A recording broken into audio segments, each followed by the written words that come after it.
not to just forbid and sanction blindly, but to find compromise between economical activities and the protection of the environment. So we have done quite many things in terms of solutions. The first of them was to develop mooring areas. Because as I've said, we recognize the positive economic impact of the yachting industry, as well as the efforts of yachting professionals, as you said, to protect the environment. That's why we encourage the creation of organized buoy fields and mooring areas with public as well as private funds. But it's very complicated. It takes money, it takes time, and it's the French administration, so it's even more complicated. Can we quote you on that? Not me personally, but Madame Chardin. Okay, so that's why we really encourage the creation of organized areas. And in this picture, you can see one of the 15 on the paper, actually it's 6, one of the 6 mooring buoys that have been installed this summer along the French Riviera for yachts up to 70 meters. Thanks overall. Meters overall. Very important, this word. Similar ones exist in the south of Corsica, and we hope there should be more in the upcoming years. We also work on navigation tools in order for yacht captains to know where they can anchor. We attempt to speed up the creation and development of official tool led by a CHOM office. Meanwhile, we have a free tool, a free application, which is frequently updated, which is called Donia, that you may know, and which shows exactly where Posidonia habitat is, and which shows now the regulated areas as well. And in the future, which will show the mooring buoys that you can find on the web. So, to conclude my part, the main advice I could tell you if you don't know the regulation is to anchor far from the coast, where you can find waters over 40 meters deep. But still, we try to communicate a lot on what's regulated, why it's regulated, and most of all, we try to find solutions. And there are more environmental issues and more regulations to come, so I will leave the floor again to Ms. Chardin. You probably noticed, maybe not, there has been a decree at the end of this summer that limits the time of mooring up to 72 hours. It is not covering for yachts, in commercial or routine exploitation with a crew on board, with guests on board. We did this, we took this regulation to have a tool to take away all these ships that are mooring and anchored with anybody on board for a long time, even the owner is not is in Paris or everywhere in France, and the boat is left at anchor like a car in a parking place. So we took this regulation in order to have to be able to take them off. That's why, and to find them, find them. And we now, for a few days, we now have quite a lot of wind, and because of that, we have quite. This week, we have six ships coming along the shore. So we will try. Yeah, they ripped off their anchor. So we have now a tool to find the owner and to get rid of this illegal mooring. That's why. We also decided to frame the use of underwater light. There is a very, very interesting a picture of there. I know that owners or guests like their yachts to be illuminated like a swimming pool, but the sea is not a swimming pool, and scientists have observed that this illumination, submarine illumination, disrupt the marine life. It creates either it bring fishes, or at the reverse it completely destroys some of them. So we decided that this illumination have to be banished 2 hours after the sunset. Good. Thank you. It will be recorded.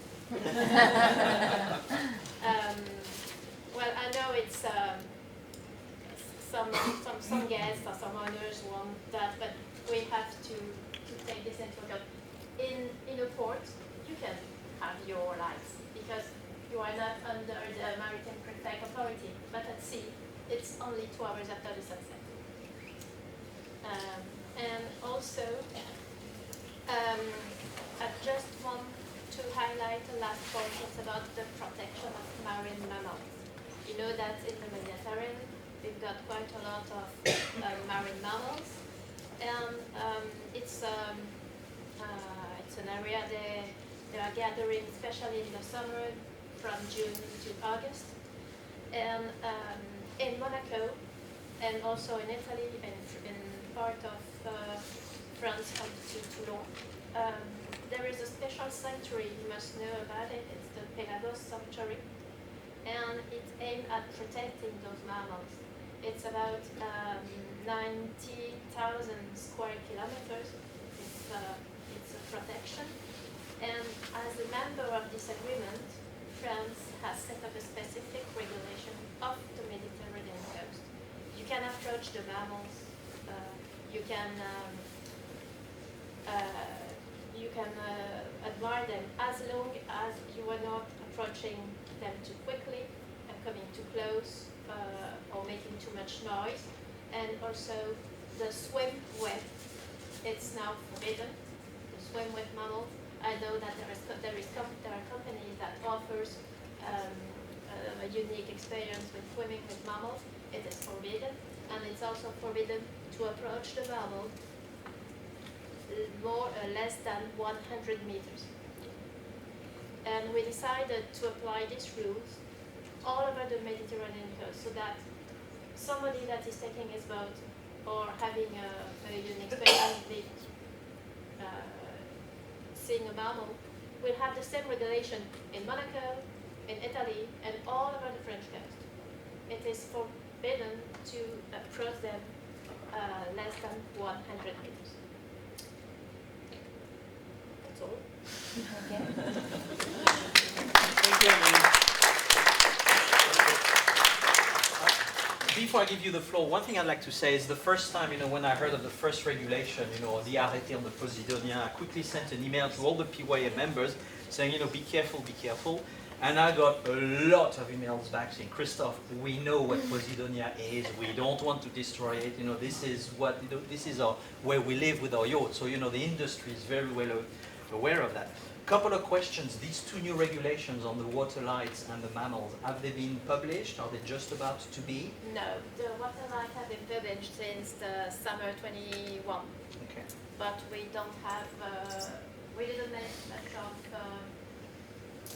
publicity because there were the decree on Posidonia. We didn't want to mix it. But when we found at sea submarine lights, we just asked the captain to put them off, just to remind them that 2 hours after the sunset they have to be traced off. That's all. And for the mammals, no, it's not that new. It's at the end of 2021, December 21, we decided to extend. The rule of the 100 meters already existed but we decided to extend it to the whole French Mediterranean because in order to make only one regulation for the whole. That one mustn't be very easy to enforce. But anyway, that's for another discussion. And do you have, last question, Rod, we've been, discussing during the seasons about, boats that were infringing the Posidonia regulation. Do you have any numbers of, the total number of anchorage and the number of boats that actually infringe the regulation? But I can say that nearly 650 ships, more than 24-meter lengths of hull, have been observed anchoring in a forbidden anchorage area. What I must confess is that when there is no the English term for semaphore, but when the marine semaphore contact the yacht on VHF 16, usually in 19% there is no answer. So, well, I must say that it's not easy for us to contact your captain if they do not respond or watch the VHF canal. But I say it's a rule. I mean, I must admit that we've been exchanging on that for many months, and I had the feeling that, some boats were caught or observed in the Posidonia, and I have a feeling that what annoyed the authorities more, of course, they should not have been there, but it's really a watch that really pissed them off. So, all right. Anyway, thank you for that, Rod. And just to say, there have been nearly 40 yachts fined. 40, yeah? Yeah, 40. And all this because it's a special procedure, and that's been transmitted to the Maritime Prefecture in Marseille.